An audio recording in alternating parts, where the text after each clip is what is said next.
I hope I got everything. And I will start here.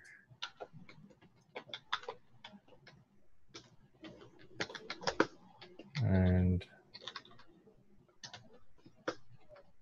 start.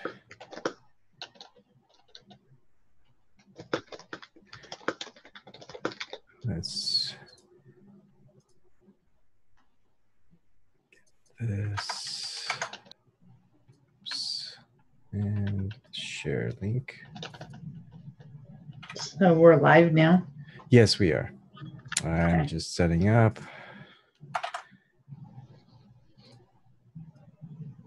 Letting them know to refresh if they need to. Okay.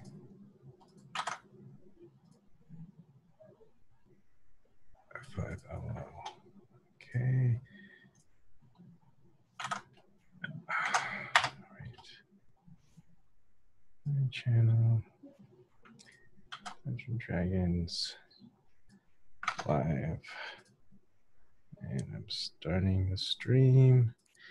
And I gotta check DLive. I'm sorry. So many steps. It's okay. And let's see, DLive.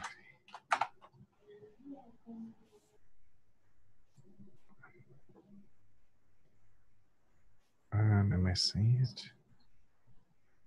Ah, here we go. All right, DLive's on. Okay, so thank you for joining. We have Amanda here, Rebel Outsider, or not, sorry, Rebel Outsider. I was thinking of Independent Outsider, Dave. That's fine. Rebel Cage Rattler. So, hi, Eric. Come on in. Come on in, Eric. So, day one, we talked about it before, and we're going to actually start trying to implement it. And gives me something to do while I'm all alone until I move to Nebraska. So what I want to do is see who's interested. If you are interested, get in here. Even if you don't want to show yourself on video, that's fine. We just need you to talk. So the concept is you could come into the Zoom teleconference. You could call in, say how you want to participate. We might need to limit the party size because I think it might get a little bit too much if we have a huge party like 9 people or 10 people. You know, I think 6 to 7 might be a good max number. And you know, maybe we just you find someone who you might want to take over for you if you can't make it. So someone who is interested in playing Dungeons and Dragons, but they've never played it, so they might just watch us while we play it. And it'll be it's not like we're very experienced. Some of us may have played in the past. I've played in the past. I'm not the best at it. I don't play a lot. But it is something fun, and let your imagination go, and you get some excitement and just something different. So I think for tonight, we'll see who's interested. That's one. Second, we'll see of the people who are interested, what edition that you want to play. And each of them offers something a little bit different. Some people who've played in the past, they might be more familiar with the older editions, and I will try to break it down. So I'm going to share the screen real quick. And anyone who wants to go and join and wants a breakdown of their idea of their breakdown of the different editions, I'm just going to go through a couple of links that people who have more knowledge might go through. I played when I was very, very young, the 2nd edition of Dungeons & Dragons. This is kind of a funny little meme, a history of Dungeons & Dragons. Basically, it shows, you know, the first one is Sean Connery's James Bond. Then you've got 2nd edition, which is 3rd edition, 3.5 edition of different James Bond, and then the 4th edition you've got Austin Powers, and then on Pathfinder you've got Matt Damon. as gosh, why can't I remember his name? But you get the point. So just looking at the Wikipedia, yeah, we're not gonna worry about the fallacies of Wikipedia for Dungeons and Dragons. We'll get through kind of talking about each one. While we're waiting for people to come in who are interested, I know Stevie was interested. I don't know if she's around or if she's going to join or not, so we'll see. If not, you may just come on and say, hey, I remember, or I saw you talking about it. So let's, but I'm interested. So just contact me. So we'll just kind of go through a little bit of version history within Dungeons and Dragons, the Wikipedia, and I will kind of feel free to chime in if anyone comes in to the show, and we'll go from there, just like we always do. Okay, so the original Dungeons and Dragons, I've never played the first edition. Maybe it would be interesting to actually go and play a first edition of D&D just to see what it's like.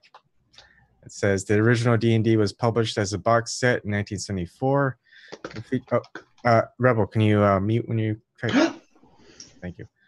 The original D&D was published as a box set in 1974 and featured only a handful of the elements for which the game is known today. There's 3 character classes. Okay, maybe we don't want to play the original Dungeons & Dragons. The first, just 3 character classes: fighting man, magic user, and cleric. 4 races: human, dwarf, elf, and hobbit.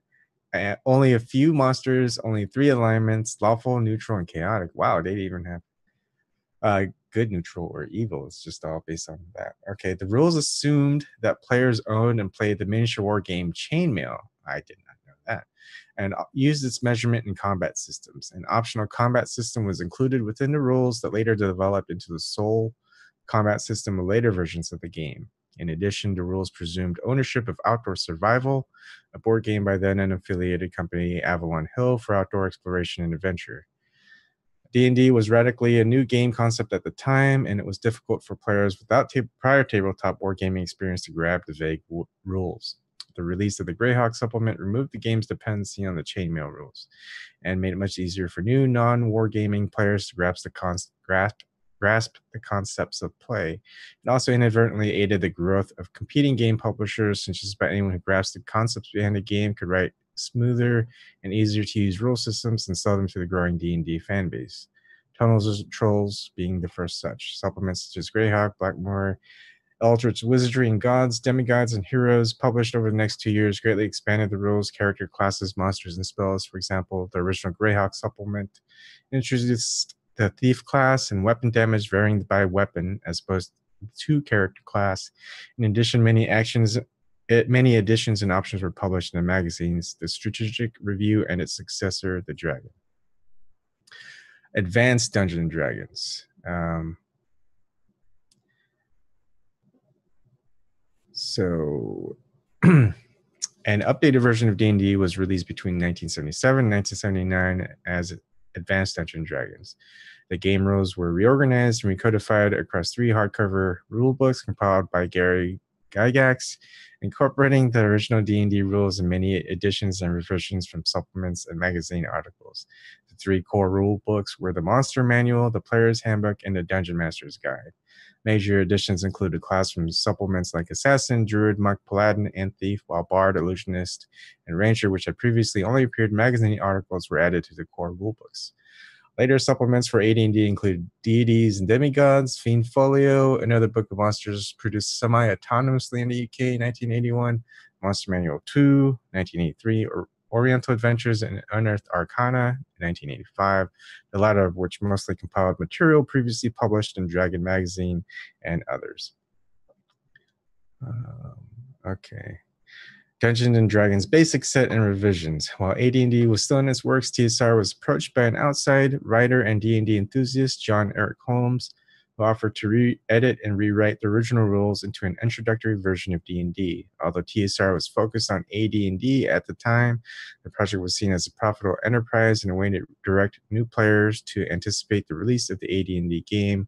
It was published in July 1977 as the basic set.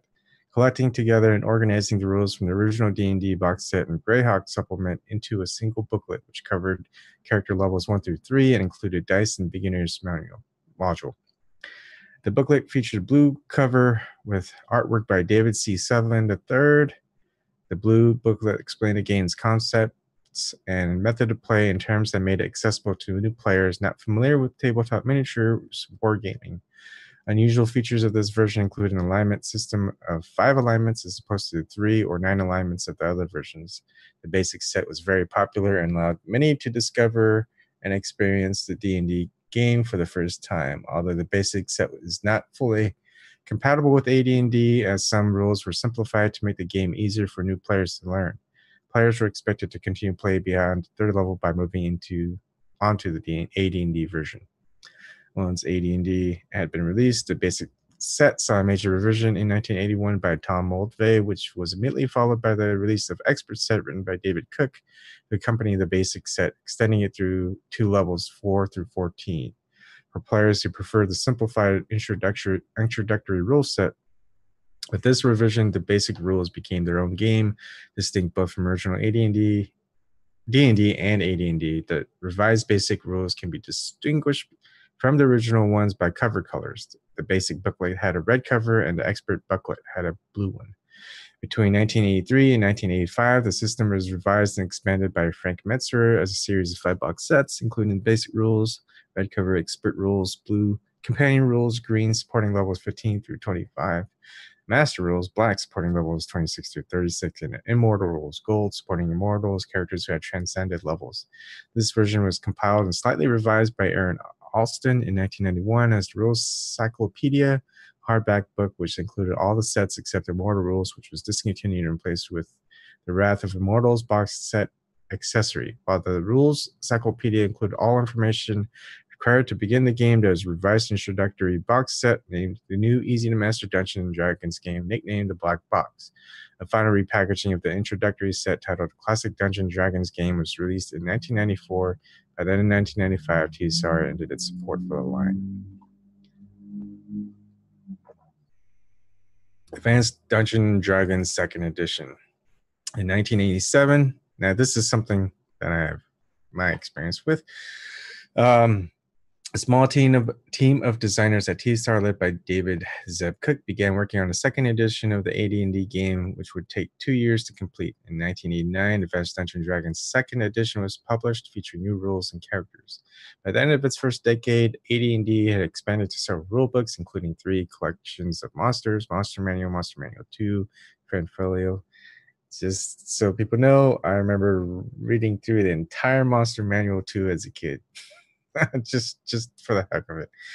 And 2 books governing characters in wilderness and underground settings. Gygax already planned a 2nd edition for the game, which would have been an update of the rules, incorporating the material from Unearthed Arcana, Oriental Adventures, and numerous new innovations from Dragon Magazine in the Player's Handbook and Dungeon Master's Guide, and were consolidated in Monster Manual 2, and Friend Folio into 1 volume. Initially, the 2nd edition was planned to consolidate the game, but more changes were made during development while still aiming at backwards compatibility with the 1st edition.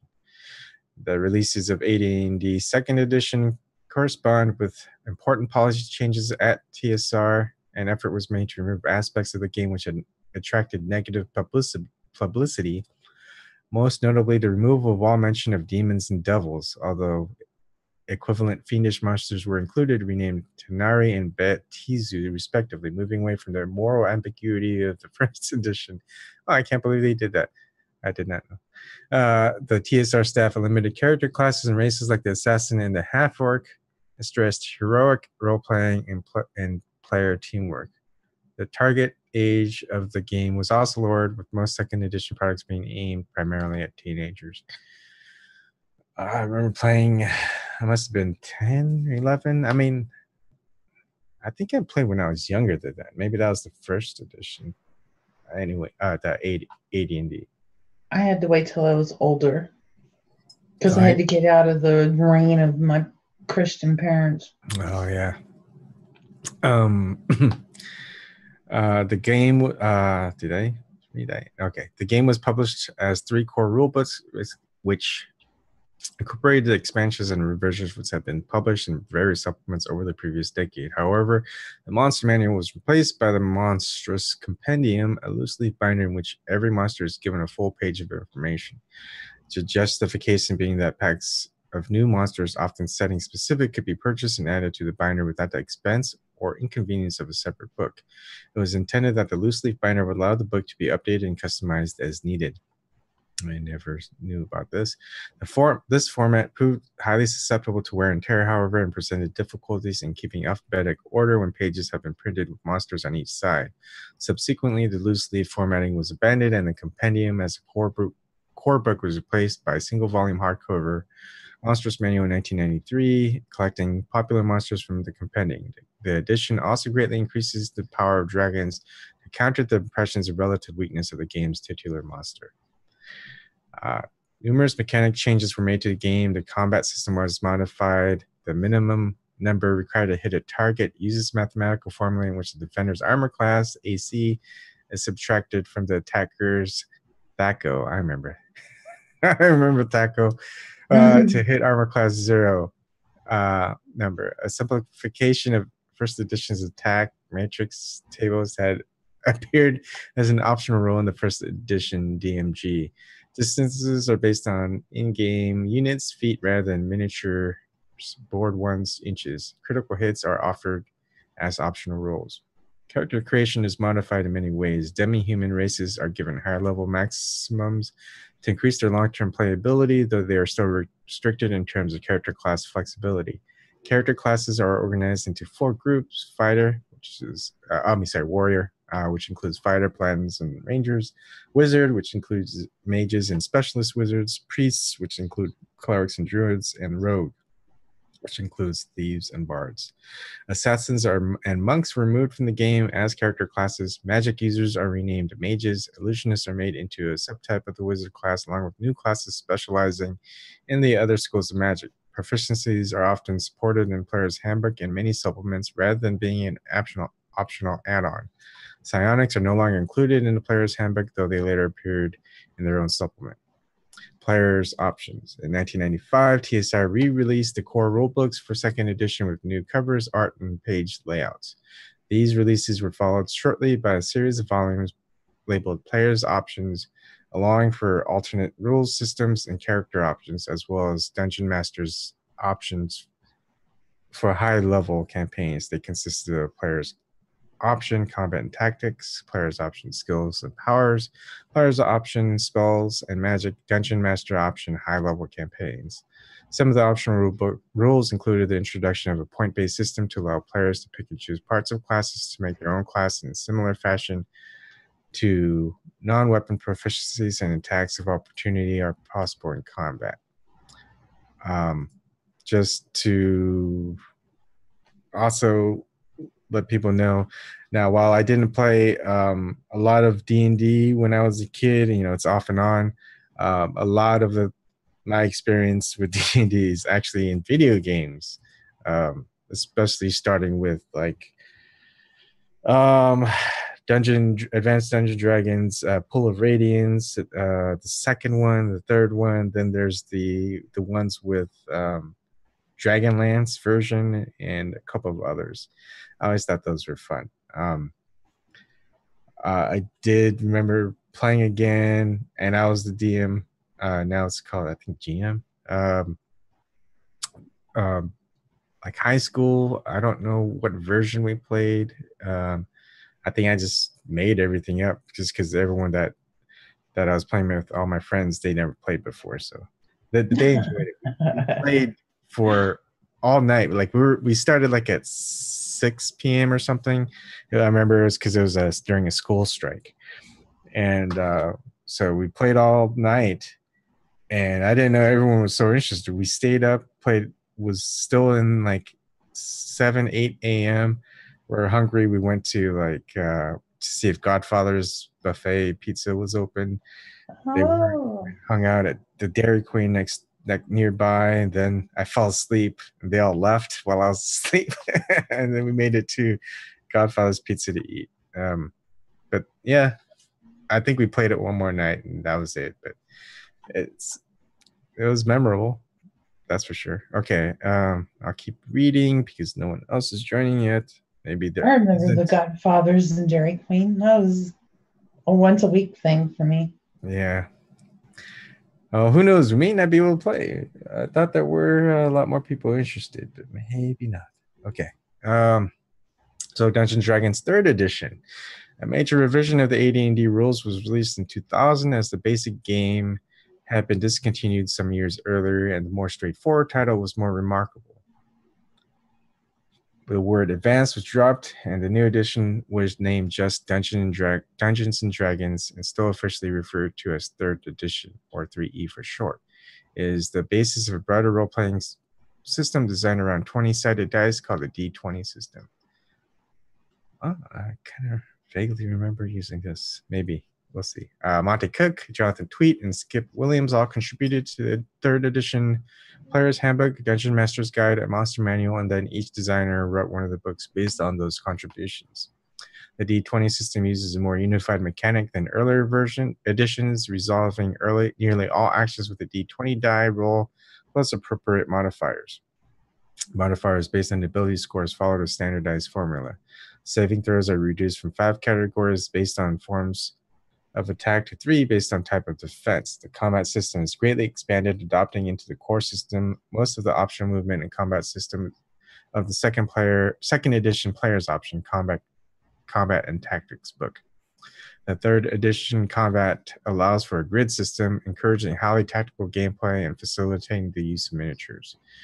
New character options were introduced. The new sorcerer class was introduced. The thief is renamed rogue, a term that 2nd edition uses to classify both the thief and bard classes, and it introduces prestige classes, which characters can only enter at higher character levels, and only if they meet certain character design prerequisites or fulfill certain in-game goals. Later products included addition and supplementary rule subsystems, such as epic level options for characters above 20th level, as well as a heavily revised treatment of psionics. 3rd edition removes previous edition's restrictions on class and combinations that were intended to track the preferences of the race and on the level advancement of non-human characters. Skill and a new system of feats are introduced, replacing non-weapon proficiencies to allow players to further customize their characters. The D20 system is presented under the open game license that makes it an open source system for which authors can write new games and make game supplements without the need to develop a unique rule system, and more importantly, without the need for direct approval from Wizards of the Coast. This makes it easier to market D&D compatible content under broadly recognizable commercial license. Dungeons & Dragons version 3.5 in July 2003, a revised version of the 3rd edition D&D rules termed V3.5 was released that incorporated numerous small rule changes, as well as expanding the Dungeon Master's Guide and Monster Manual. This revision was intentionally a small one, focusing on addressing common complaints about certain aspects of gameplay, hence the half edition version number. The basic rules are fundamentally the same, and many monsters and items are compatible or even unchanged between those 2 editions. New spells are added, and numerous changes are made to existing spells, while some spells are removed from the updated player's handbook. New feats are added, and numerous changes are made to existing feats, while several skills are renamed and merged with other skills. I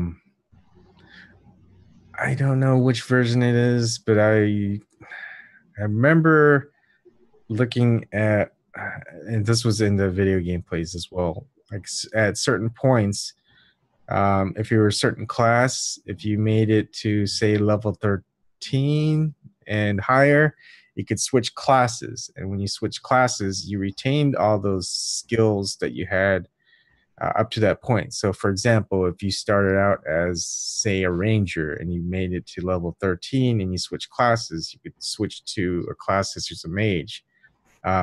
You don't have any of your mage ability or your ranger abilities. You're basically a mage starting out back at level 1.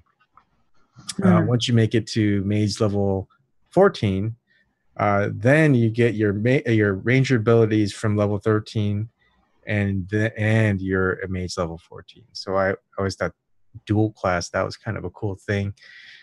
But I don't know which version that was. I just thought I'd mention it.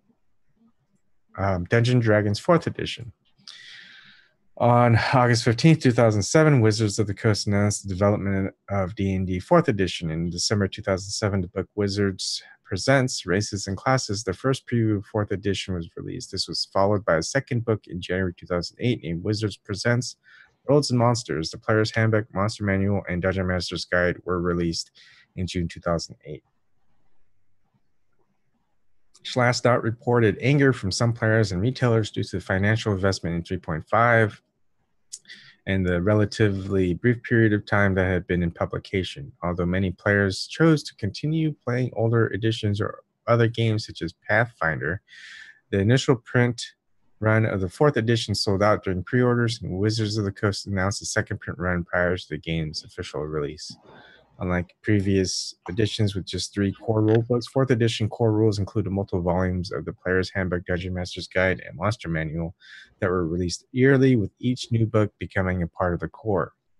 In the first Player's Handbook, the Warlock and Warlord are included, while the Barbarian, Bard, Druid, Sorcerer, and Monk are not present. Of those classes, the first 4 were included in Player's Handbook, while the Monk class appears in Player's Handbook 3. Mechanically, 4th edition saw a major overhaul of the game's systems, changes in spells and other per-encounter resourcing, giving all classes a similar number of at-will per-encounter and per-day powers.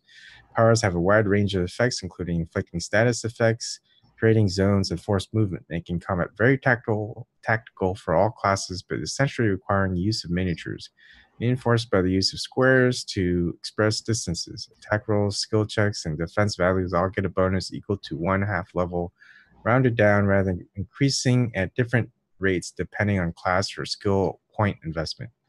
Each skill is either trained, provided a fixed bonus on skill checks, and sometimes allowing more exotic uses for the skills, or untrained, but in either case, all characters also receive a bonus to all skill rolls based on level. A system of healing surges and short and long rests are introduced to act as resource management. The system of prestige classes is replaced. Characters at 11th level chose a Paragon path, especially based on their class, which defines some of their new powers through 20th level. At 21, an Epic Destiny is chosen in similar manner. The Paragon path and the Epic Destiny replaced the prestige class system of 3rd edition. Core rules extend to level 30 rather than level 20, bringing epic level playback into the core rules. Hi, Stevie. All right. So chime in whenever you want. I'm just kind of reading through, Stevie, especially if you get some type of like historical context, like your own experience on any version or edition. I mean, yeah, the only experience I had was like 3 and 3.5. mm-hmm. I'm not familiar with like the newer ones. I mean, it's been I think the last time I played was like 2006, 2008, somewhere around there. Okay. So it's been a good while. Yeah. Yeah, and somebody messaged me and said, "Oh, you were talking D&D," so I just like hurried up and jumped on. Yeah, so we'll see how many people we can get, and we'll talk about which edition we'd like to play. Once we have a good number, and we might start small. Maybe we'll have other people interested in joining later. Okay, Dungeons & Dragons Essentials. This product line debuted in September 2010 and consisted of 10 products intended to lower the barrier of entry into the game. Essentials used the D&D 4th edition rule set and provides simple player character options intended for first-time players. Many of the new player character options emulated features from previous editions, such as Schools of Magic for the Wizard class, as to appeal to older players who had not adopted 4th edition. The Essentials line contained revisions to the rule set compiled over the prior 2 years in the form of the rules compendium, which condensed rules and errata into one volume, which also updated the rules with newly introduced changes. The player books Heroes of the Fallen Lands and Heroes of the Forgotten Kingdoms contained rules for creating characters, as well as new builds for each class described in the books. Other essentials releases included a Dungeon Master's Kit and Monster Vault, each also containing accessories. Dungeon and Dragons 5th edition. Just remember this little meme. Just thought that was funny. So we haven't. So is the 5th edition the Pathfinder? Maybe it is. Okay. In January 2012, Wizards of the Coast announced a new edition of the game. At the time, referred to as D&D Next, was under development. In direct contrast to the previous editions of the game, D&D Next was developed partly via a public open playtest. An early build of the new edition debuted at the 2012 Dungeons & Dragons Experience event to about 500 fans. Public playtesting began on May 21st, 2012, and the final playtest packet released on September 20th, 2013. The 5th edition's basic rules, a free PDF containing complete rules for play, and a subset of the player and DM content from the core rulebooks was released on July 3rd, 2014.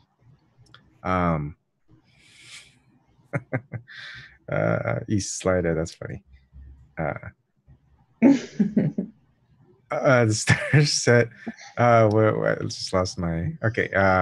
Starter set was released on July 15th, featuring a set of pre-generated characters, a set of instructions for basic play, and adventure module Lost Mine of Fandelver. Never heard of that. The Player's Handbook was released on August 19, 2014. The 5th edition Monster Manual was released on September 30, 2014.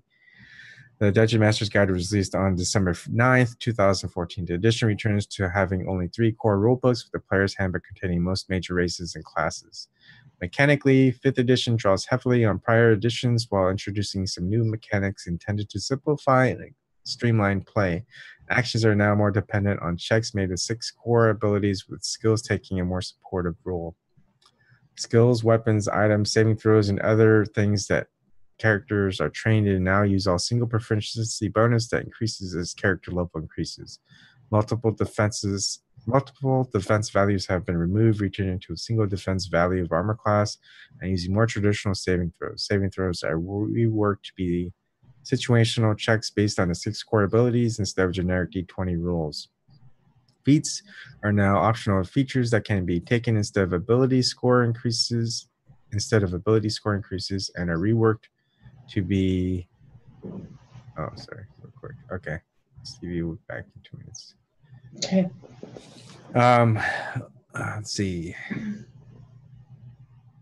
I lost my place. And actions are now dependent on blah blah blah. Skills, weapons, items, saving throws, and other things that characters are trained in now all use a single proficiency bonus. I already read that. Where was I? Okay. The advanced disadvantage mechanic was introduced, streamlining conditional and situational modifiers to a simpler mechanic. Rolling 2 D20s for situation and taking the higher of the 2 for advantage and the lower of the 2 for disadvantage and canceling each other out when both apply. The Power System 4th edition was placed more traditional class features that are gained as characters level. Each spell casting uses a unique system to cast your spells. With wizards and clerics using a slightly modified version of the spell preparation system and previous editions. Healing surges are replaced by hit dice, requiring a character to roll a hit die during a short rest instead of healing a flat rate of hit points. And then Dungeon Dragon variants. Kenzer and company received permission from Wizards of the Coast to produce a parody version of the 1st and 2nd edition AD&D. They published the humorously numbered Hackmaster 4th edition from 2001 until they lost their license. The game was well received and won the Orders Award for the Game of the Year 2001. Oh, that's interesting. That'd be kind of fun. The publication of the system reference document, SRD, for 3rd edition under the Open Game License, OGO, allowed other companies to use the rules to create their own variants of Dungeon Dragons, providing that they did not use anything Wizards of the Coast considered trade, dress, or signature content known as product identity under the terms of the OGO. Castles and Crusades, published in 2004 by Trollord Games, is an early example of the OG on SRD being used to recreate the original experience of older editions. Retro clones are... Hey, Garden, how's it going? Retro clones are variants created to even more closely simulate previous editions, part of a movement known as the Old School Revival. Prominent retro clones include Labyrinth Lord, Osric, and Swords and Wizardry. The Pathfinder role-playing game was first published in 2009 by Paizo Publishing. This is one that I played recently. I think this is in 2016, maybe 2015. We played for a while. It kind of fell apart. I kind of liked it though. It's intended to be backward compatible with D&D version 3.5 while adjusting some rules balance, and has been nicknamed version 3.75 by some fans. Pathfinder has been one of the best-selling role-playing games in the industry. 13th Age is a game designed by Jonathan Tweet, a lead designer of the third edition, and Rob Heinso, a lead designer of 4th edition, and published by Pelgrane Press in 2013. International editions as well. We pretty much finished out the entire wiki. Thank you. That was so cool. Yeah. So I would say I played, just like Stevie was saying, I played, for me, I played as a kid, probably AD&D, and later the AD&D second edition. And I think I played a little bit of AD&D 3, not sure about 3.5, but then I played Pathfinder, which is what they consider 3.75. I liked them all, but again, I played in various stages of life, from when I was probably like 6 to 7 to 9 and 10 or 11 to 15, 16, 17 years of age. Maybe I think it was 16 or 17. And then also when I didn't play anything except for D&D video games, until 3 years ago, 2 or 3 years ago. So it's not like I'm very experienced, but yeah, I remember Drizzt Do'Urden. It's good stuff. You know, we could even talk about all the books that were written. I mean, basically, if you don't know who Margaret Weiss and Tracy Hickman are, I don't know what to say. I love that. And then there's a lot of other good authors way back then. All right. So Garden, how's it going? What's up, dude? Just we're trying to set up D&D game. Eastlater, no, I have not played any Paladin games. The Palladium games? Paladin? The But- the Teenage Mutant Ninja Turtle games and all that. Oh no, I don't think That so. was the company. Are you referring to that was the company name, right? Eastlighter was talking about it. You know, I don't know if I ever say it right, because I always say words differently. I always call it Paladin. I don't know if it should be pronounced as Paladin? Paladin. Yeah. But then there's the game company called Palladium. Yeah, I don't think it's No. So are you guys interested in playing? What do you think? Playing a game, I don't know if I could do it on a regular basis. Yeah, I think what I was saying earlier is, if you can't make it, you can pick someone who might be able to, take your place for that night. Well, the other thing you do is just you run one shots instead of running a campaign. One shots. Okay, like you and Rebel and Steve, Yep. you've lived out on the edge of a town, this little town your whole life. Yep. And you know, you've been farming with your parents. So- Seasons have gone by, and then one day the sun doesn't come up in the morning. Yeah. Just so basically, it's not a continuation, but of just kind of a new day, and you try to finish up that night. Type of Yeah, thing. what you do is instead of having regular like characters that you play through like every time you play, Mm-hmm. just have a bunch of randomly generated characters and you hand them out to the players. Oh, I see. Oh, like a Reader Digest instead of a book. And then you just run through one adventure. Like the one I just started, there's some noise out in the barn and you got to figure out what it is. And you got to go out there and, you know, deal with it. Okay. Like that would take a couple hours. Yeah, I like that idea. And it would be fun because instead of one person playing their role every time we do this, which could get old, that means we could also have it that we randomly give each person a specific class, race, and alignment, whatever. Yeah, there's random character generators that'll even give you like personality traits and stuff, and people can try to play those. Yeah. And they can play a different character every week. They don't have to be stuck playing, you know, some fucking paladin or something.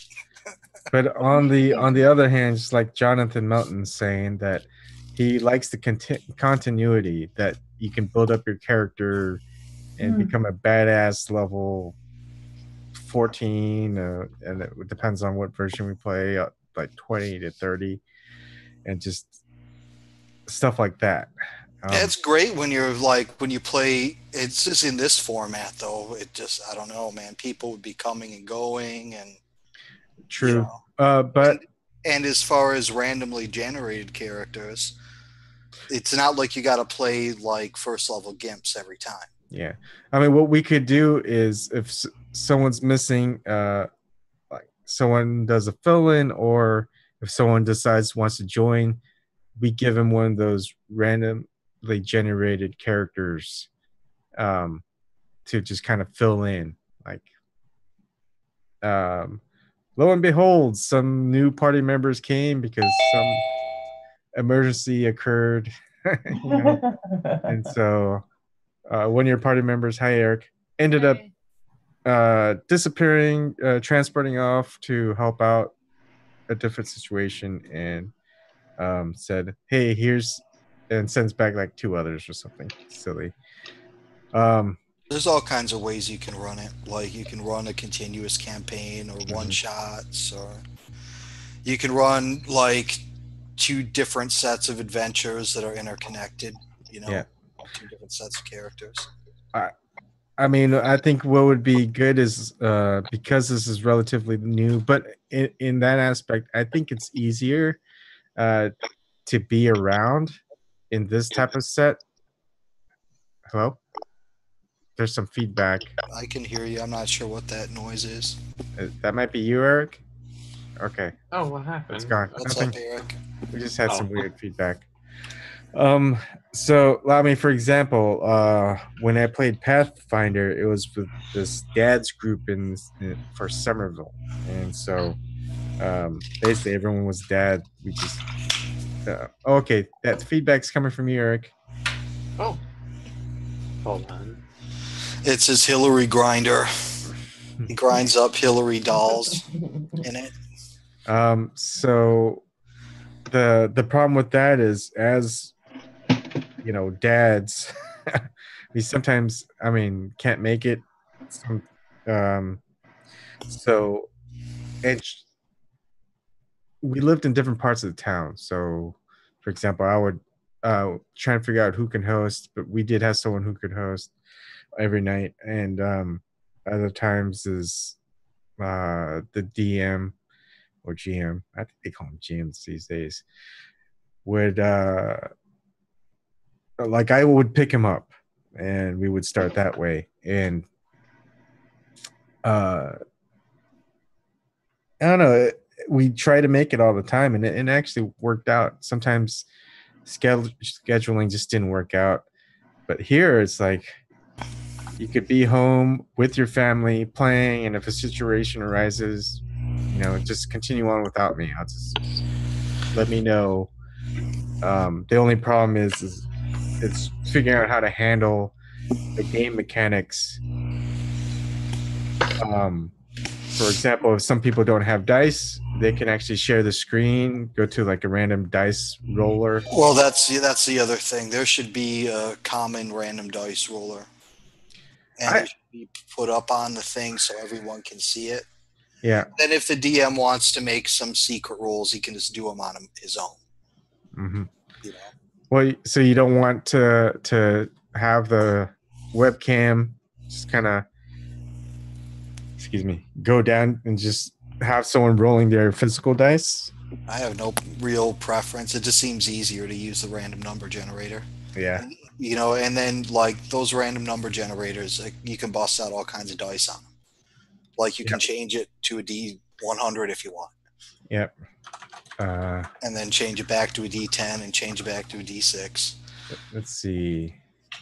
Or they'll just list them all in a row and you can click whatever one you want. The other good thing is the simplified versions of a D20 or a percentile system is probably the best thing to use for people who aren't used to playing. So, for example, here's the Wizards. I think this is from Wizards of the Coast, wizards.com. So you've got your different dice, and you could adjust the modifier and roll the dice. 9. Let's see. 6, 12, 15, 12, 15, 1, 1, 19, 15, 2. Come on, where's the natural 20? It's just not going to happen, man. You're not rolling the TYT brand dice. Oh, I know. Oh, give me a 1. Give me another 1. Oh, there we go. Well, there you are rolling the TYT brand dice. Sorry. You should have knocked on wood. 1. Yeah. And I think it gives you a history. Yeah, it does. There's all kinds of tools you can get, like there's just all kinds of tools, man. Yeah. Like I used a lot of them when I ran a campaign like 3 years ago or something. They even have a virtual D100. 99, awesome. Look at that. Best system is always the D100 systems, if you ask me. Look at that. The widest range. All right, I'm feeling good. 3, that's good. 6, oh yeah. 8, 10, 6. It's been a while since I played, and the only system I know well enough really to play is second edition, because I played it way back in the day. Yeah. I kind of know third because I played some of the video games. Yep. Like I played, and I made like a bunch of those Neverwinter Nights modules, man. I did that, but I gotta look back and see. Go down memory lane. D and D. That was third edition, so I'm not really too familiar with the systems. There's all kinds of simple online systems you can use. Yeah. All right. So follow me on my little memory path down memory lane. So this is the video games I played. This is like one of the first ones on Commodore 64. Polar Radiance. This was the graphics back then. I remember I was like, hey, it's pretty good. It's awesome. Uh-huh. It was so kick-ass back in the day, too. I know. You know, I would play it now. Look at all those pixels. I know. And then there's like a sequel. I wish I could remember if they had. Was it Azure Bonds? Yeah, Secrets of the Azure Bonds. And then Champions of Kryn. I remember. Oh no, wait, that was the Dragonlance series. The Azure Bonds. Curse of the Azure Bonds. Secret of the Azure Bonds. Yeah, so I think it was Secret of the Silver Blades. There you go. I can't remember.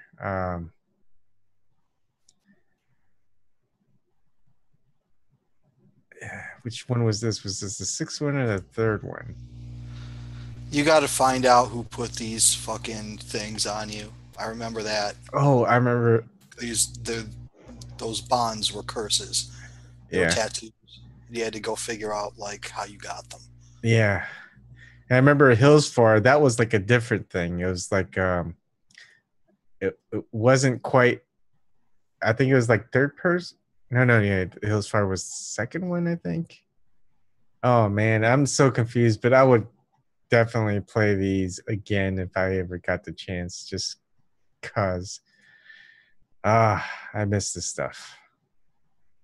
But As far as some of the older games, like I liked Baldur's Gate. The Baldur's Gate games are pretty good. yeah, they were good. They came way after this, but Okay, I remember Hills 4. Yeah, it was first person. No, wait, no, it was something else. Was it? Yeah, it's first person perspective. Um,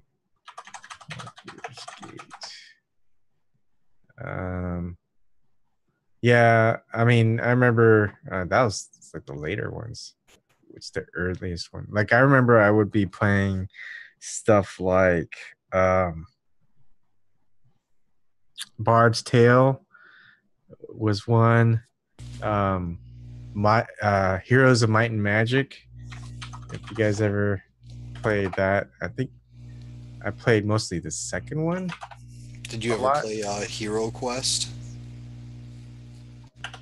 I don't remember. They had an accompanying series called Police Quest where you went around and copped it up. Huh.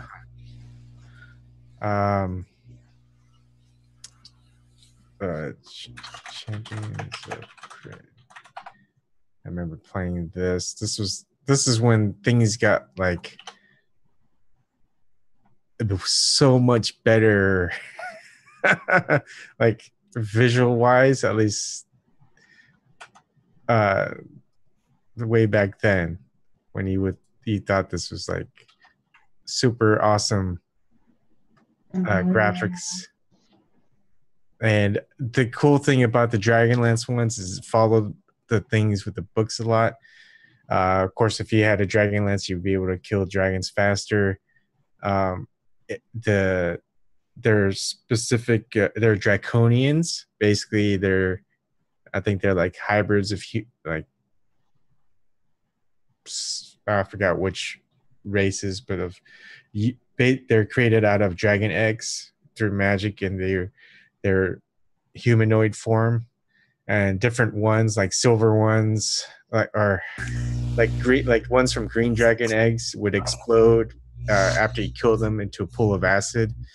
Like silver ones would turn to stone or something, and it was hilarious in those books when the plan first started and not everyone was really sure what was up. Like they tried to incorporate those things into like the fabric of the towns. Like they tried to give them positions of authority. Yeah.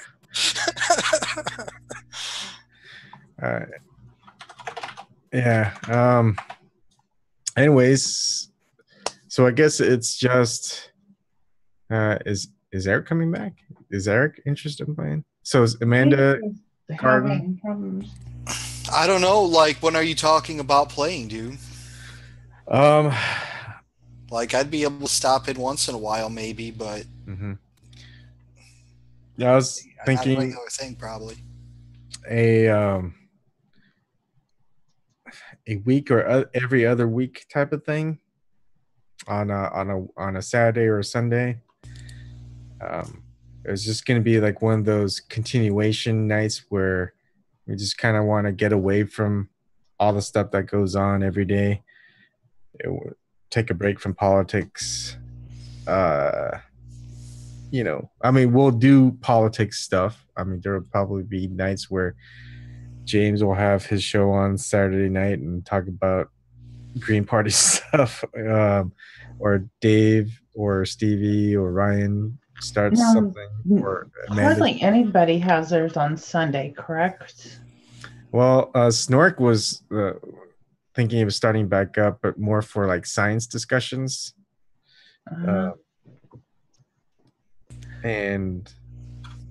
But yeah, no one really does anything on weekends. I mean, that's kind of hard to plan because I mean, weekends are typically taken up by, especially the younger crowd partying. I was thinking Some weekends, like Sunday would be good. some weekends, I'm on. Like I was on call until midnight tonight. Yeah. So Oh, And it's 1:30. Oh, just so you guys know, it's daylight savings time. So in 30 minutes, instead of being 2 a.m., it'll be 3 a.m. And also, like weekends, I'll be. Hey, Ben. So on weekends, typically I would be going fishing or hunting or something early in the morning. So all these late nighters may not happen. So we would probably have to figure out just like a single 2-hour session, like on a continuation weekly basis, just something quick. Or we could do just one long 4-hour session on a Saturday, maybe start earlier or during the daytime. And do like you were saying, Garden, is have one of those one-offs with randomly generated characters and do that. yeah, it takes forever to make characters, and it's like people don't like necessarily know what they're doing. Like I wouldn't necessarily know what I was doing if I were to try to follow some of these systems. So yeah, it's just easier that way if you want to do it. I'd be able to do it once in a while. Yeah. What was that, Gardy? What was that last thing you said? That I'd be able to do it once in a while, or were you referring to what I said before that? Or yeah, before that I couldn't hear you. I got a fan. I'll turn it down, but you're talking softly also. It could be me. Yeah. What was I saying?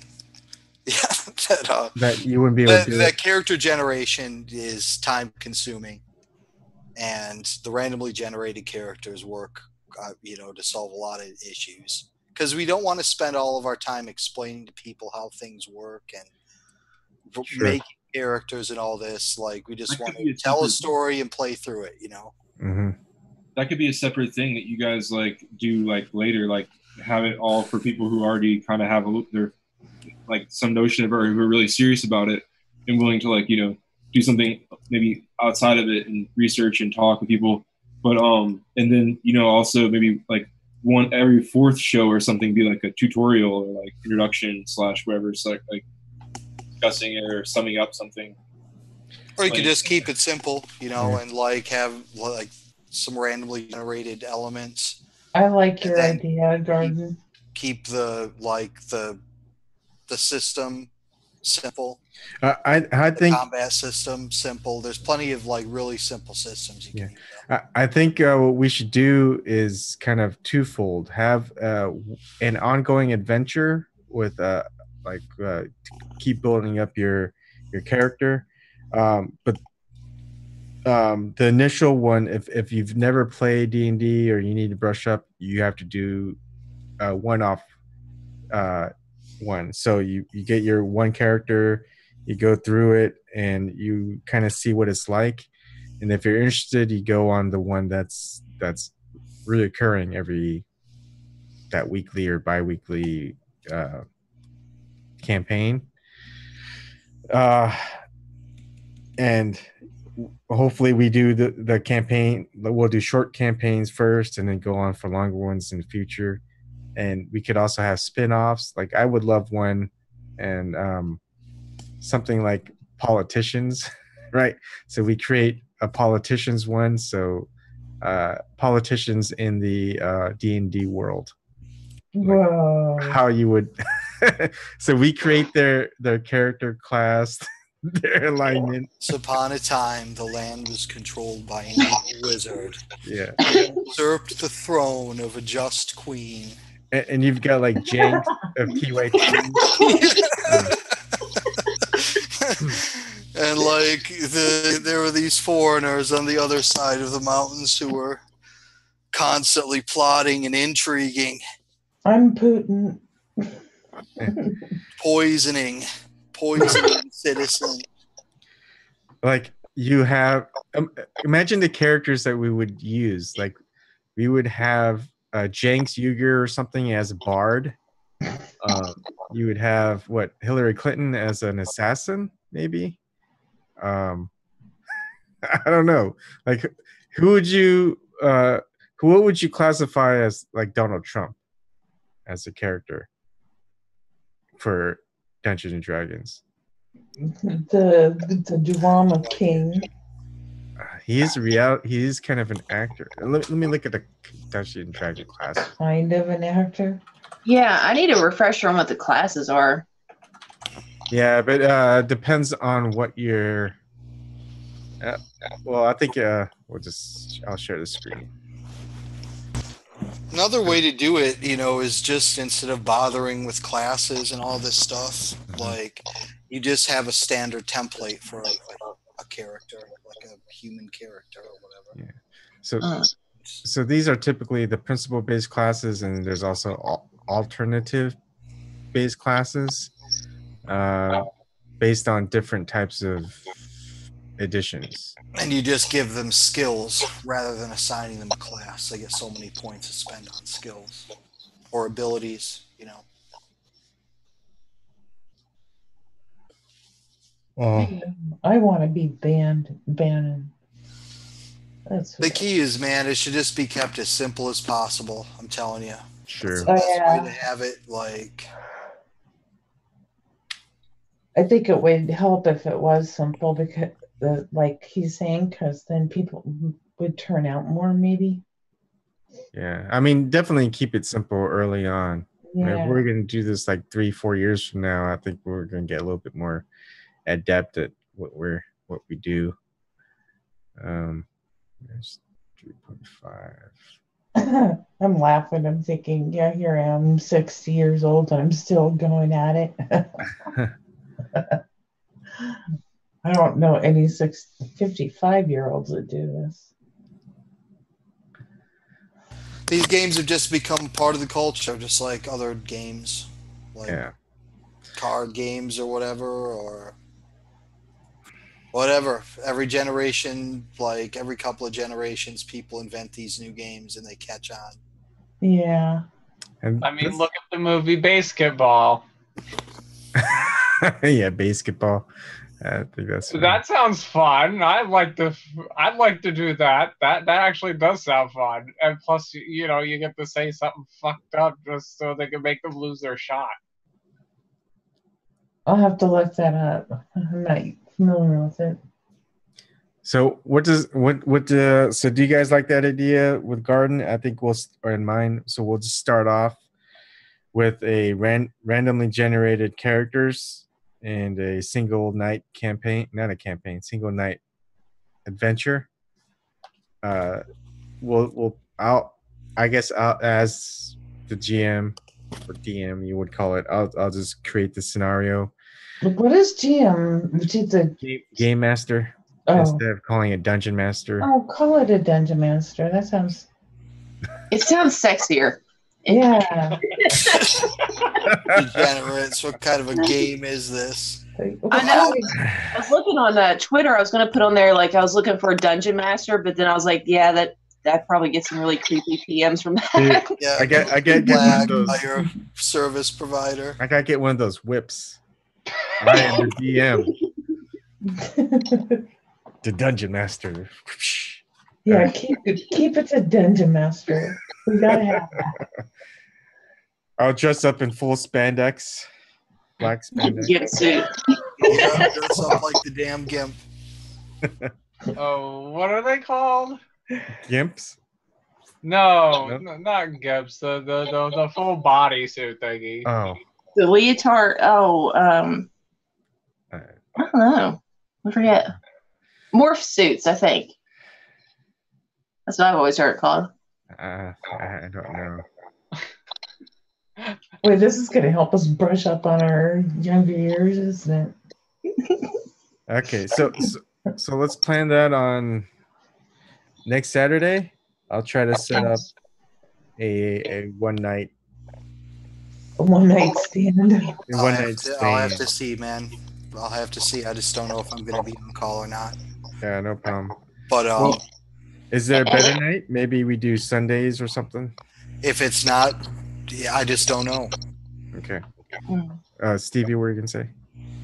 Yeah, and if we do that, like the one night kind of thing, like we can start to get a general idea of after a few weeks, we can see who's like the regulars, so we can plan it a little bit more, a little bit better, and see what we can work with everybody's schedule. But Yeah.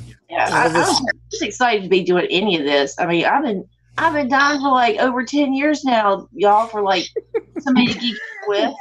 Over I got all 10 these years? D&D books and dice, and nobody Yeah.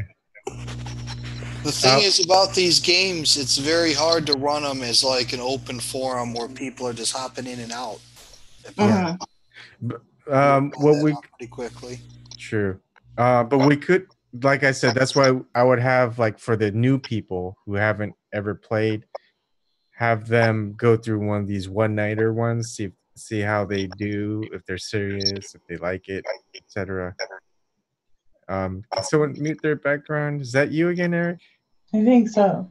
No, that isn't me. Hold on. Oh, let me mute and see if it's me. Test. Yeah, it's Stevie. Oh. It's okay. And let's see. Let's have like a 24-hour role-playing marathon where we donate the proceeds to TYT. That's my Oh my God. If we don't do role-playing, we can do some other activity.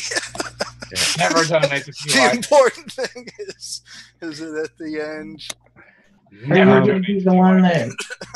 that? Are you gonna be the dungeon representative and give it to them? Garden. Representative, I'm an employee. At least I'm a you're upfront about representative it. from them to you. Let's put it that way. Anyways, like I would love these specialty ones as well, in these weird worlds, just like the politicians end up being transported over. Or ivory tower pendants. Yeah. And also like a South Park D&D one. I think that one, Eric. Yeah, I knew Eric would like that. Yeah. So Which character would I be? That'd be a tough one. Yeah. So like for me, I'd love like a Futurama one. Ooh. I love Futurama. So we could go anywhere where our imagination takes us. It doesn't have to be strictly in the D&D realm. King of the Hill. King of the Hill. That would be fun. I usually tell horror stories, and a lot of my campaigns that I've run are horror based. Oh, that's a good idea. I've never even thought of like doing like a horror based campaign, but that would be really interesting. Like something like Jason Voorhees. Well, I was running a campaign a couple of years ago, right? And there was these witches that were basically taking over the land. And what they like to do is they like to capture young women and farm their infants so they could make these suits. These suits made out of infant skin that were enchanted. That sounds like some like Buffalo Bill shit right there. Yeah, it was crazy. Like, and these witches were roaming the land, so it's I like to tell horror stories. Yeah, Sometimes they I freak get people it. out. Oh, I'm not freaked out about it. I'm just, give it like, that's like, that's some like Buffalo Bill shit right there. That's like, Silence of the Lambs. So does it give them like special armor class bonuses when they wear those? Well, there were different types of suits, right? Like, there were different levels of suits that you could have. Like, the characters, of course, didn't have them, but the witches would. Yeah. And like some of the standard abilities were armor class, or maybe a certain type of energy resistance. Mm-hmm. Or maybe they would like have spell storing abilities, so they would be able to cast a couple more spells, before they ran away. We're gonna get it. It's all kinds of stuff like that. And, just a horror-based campaign, like all kinds of horrible things happen in that campaign. Those witches were the least of it. Yeah. We're Well, gonna that's have kinda The the character started as like just a family, like in a town. Yeah. And the cool thing that what I like about this is at this setup, we can share, like, each person, when it's their turn, they can share their character class sheet. When it's my turn, when I'm presenting, I could also display a map, excuse me, that I draw up or something. So it's easy for everyone to see.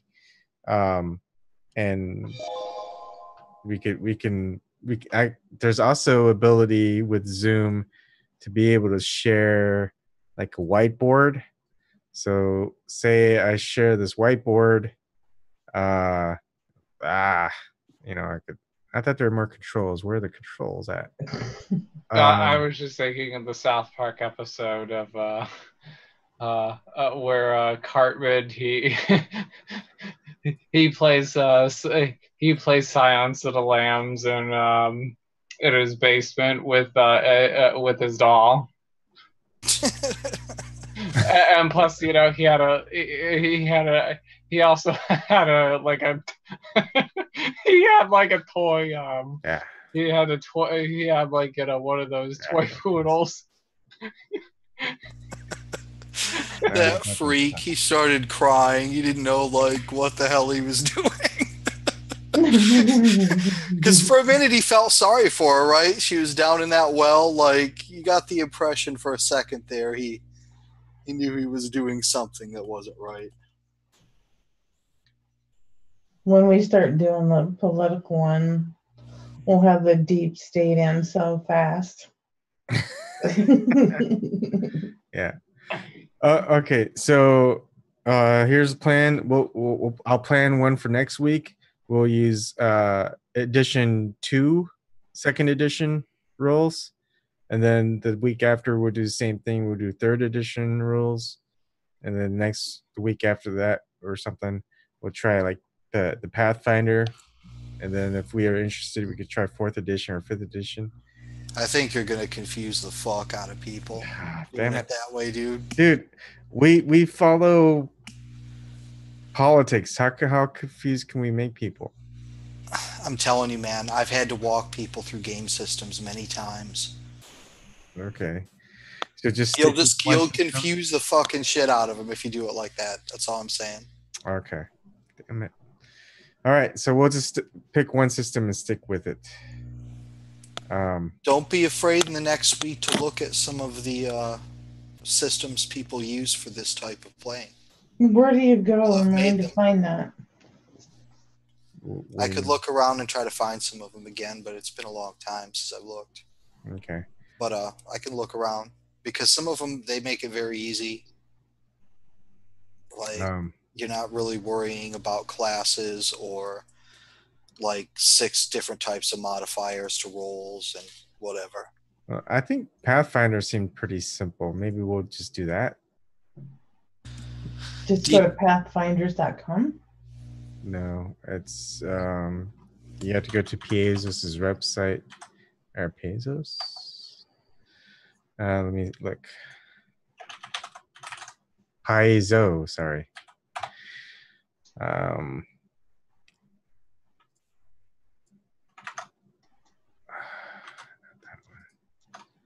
Here you go. Like, this is the reference document website. I'll share.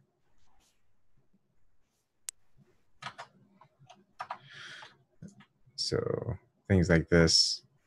And it has the core rule book. So, I mean, it has everything you could look at for getting started, the races, the classes,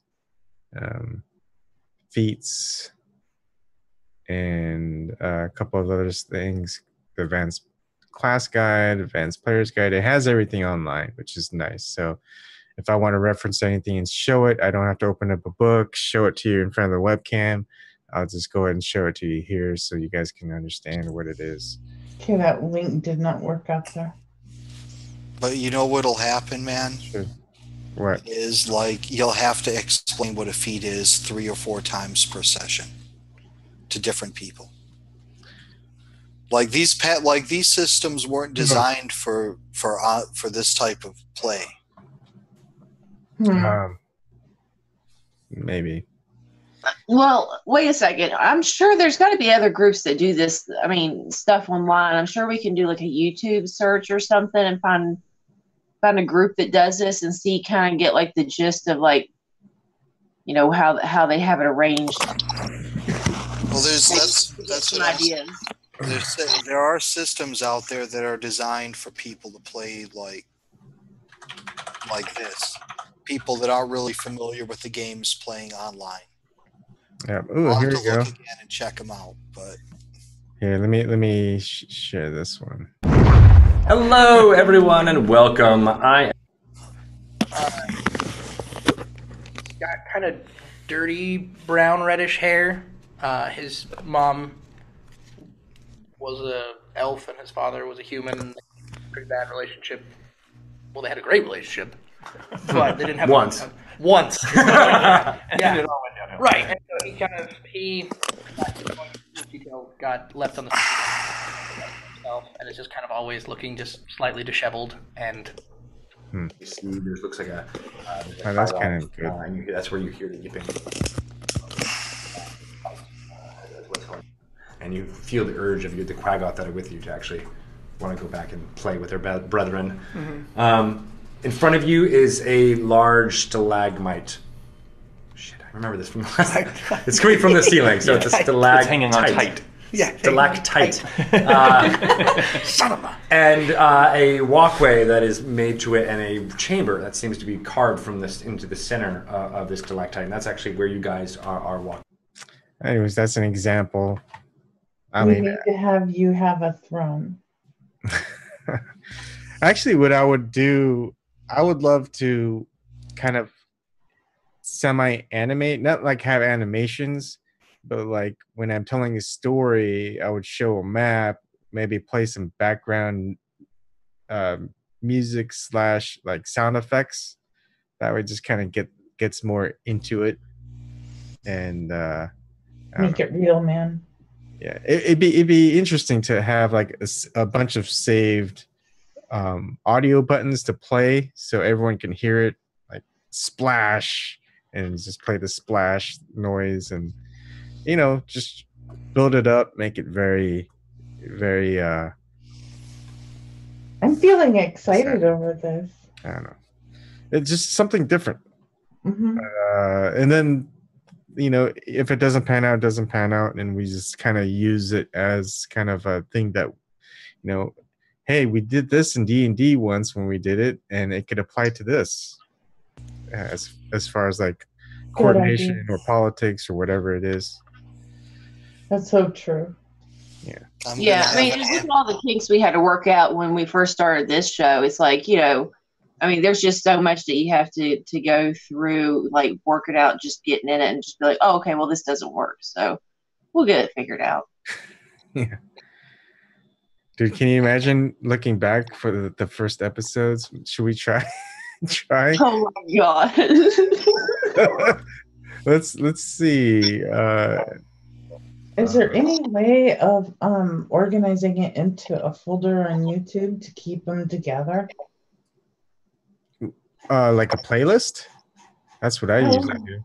Oh, okay. I'm gonna do that. Have playlists here. I've never done a playlist yet. See, the systems aren't so important, right? What you need is a game master who can determine reasonable probabilities of events occurring, right? Mm-hmm. So let's say the player wants to commit an action of some sort, like they want to shoot a fucking gun. Okay, the person's never shot a gun before. They're shooting at a fairly far distance, okay, and the gun is kind of crappy. Yeah. So as a GM, you just kind of come up with a relative probability of them hitting this target, like maybe 25% if you're being generous. Mm-hmm. And then you just roll it. Yeah. Like rather than coming up with like a complicated system that most people don't understand, it's better to have like a game like that. I think rely a lot upon the GM's discretion. Sure. I mean, that's kind of what I did with my friends, and I just kind of handled all the stuff based on their role, and I just calculated everything based on what they had, and they didn't have to. I didn't have to say, like, "Let me look at your character sheet." I just kind of went with it based on like that general role where it fell. If it was high, obviously, then they accomplished it. If it was low, then of course it didn't go to plan. And if it was like, if they're rolling D20 and they roll a 10, it's like, okay, you kind of roll again, just saying it didn't quite go the way as you expected.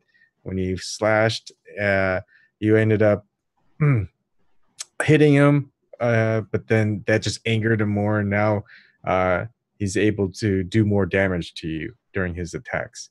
And you're like, oh, crap. Just things like that. Okay, I just kind of wanted to show you, like, Stevie, you were saying how things kind of evolved. This is, I think, my first after hours way back. I kind of showed the entire thing. I had a little timer. I don't know. I think I was using the timer just to, we switched to move the talking points. What it is as more people, and then this wasn't Zoom. I think this was the other one, Ring Central. But this one showed everything in one row, so it was like kind of convoluted. And then we had a couple people in. And there's First Scorpio. We haven't seen him on since then. I kind of muted just so you can hear me talk. And there's actually Tim, and there's M99. I don't even remember M99 being on, but now I see it. That was the very first after hours. That was back in May. That's like it's 9 months ago. Oh no, 10 months ago. Almost 10 months ago. Damn, it's almost been a year. Jesus. I know. Almost been a year and not one TYT guest has come on. I'm about to fucking give up on this project, dude. I'm about to give up. We don't. Oh, there's me. Yeah, and so and there's Bram. This is the second night.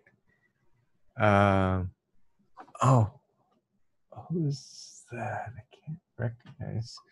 I guess I could look back and see who it was. And I didn't show the chat back then. I don't think I figured it out.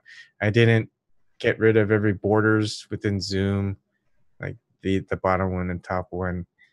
My background fell. Hey, there's Kelly. For Scorpio again.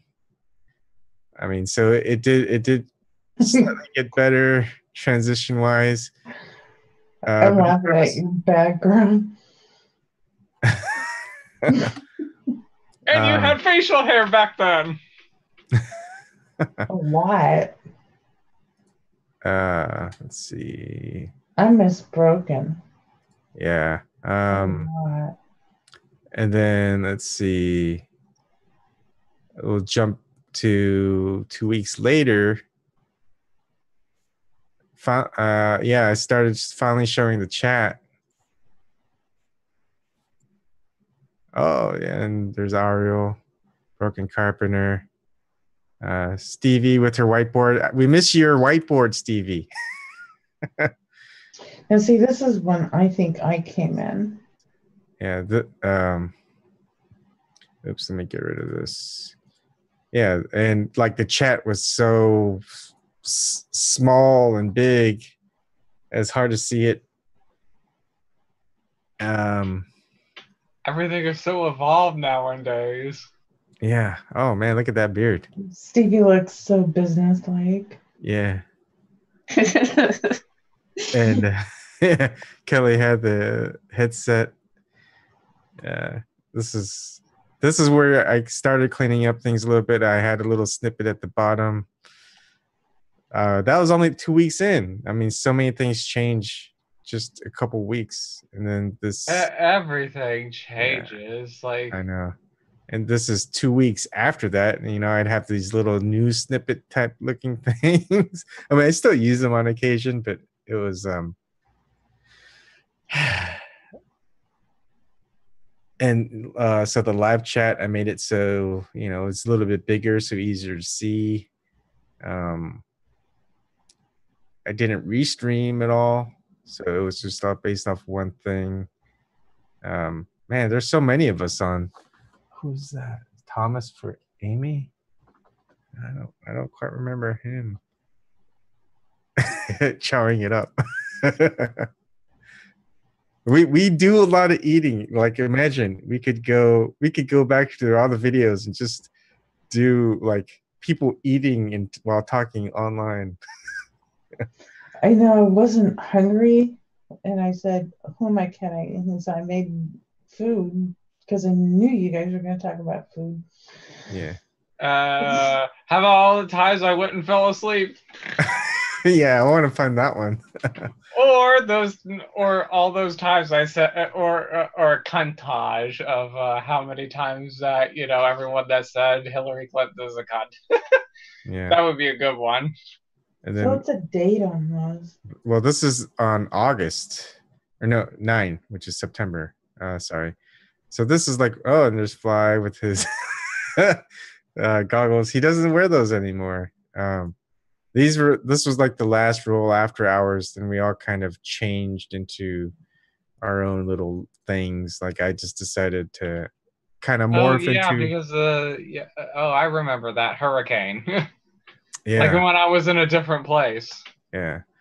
We morphed into different types of things. Like, there was some with like Christian had a People's Platform, James Man to Talk. I remember all those. I still gotta probably add them into the playlists. Like Anything Goes ended up being more. Brand with his Tech Talk. Like this is let's see. Tinfoil Hat Club with Dave. I mean, look at all the deleted videos that YouTube didn't like, I guess, for copyright or something. And then we had a different host with everyone, so we would use your channel, but for the Anything Goes, and everyone had that under the same premise. I mean, a whole year. We got to do something special for our year anniversary. We'll do something special. I don't know what, but we'll definitely do something. Yeah. So when was the first time? I think the first. Let me double check. I don't want to get it wrong. Oh, I like that one, Gordon. His artwork thing. Pretty cool. I'll have to go down the video list. Oh, it's almost 2. Oh, wait, 3 o'clock. Because fuck, we're skipping an hour. Good night, Shirley. Yeah, I mean, I think we're pretty much done. It is 3 o'clock now. Do you guys? It is. Do you guys want to do a open topic, or are you guys all tired? Let's do an open topic. I'm gonna be up, dude. So I was drinking coffee till 11:30. Okay. So people who are on chat, we're gonna stop this D&D one. We're gonna figure it out for next week, or I will. And then for everyone that's on Zoom, just go ahead and stay on. We'll switch to an open topics. Cigarette time. All right. So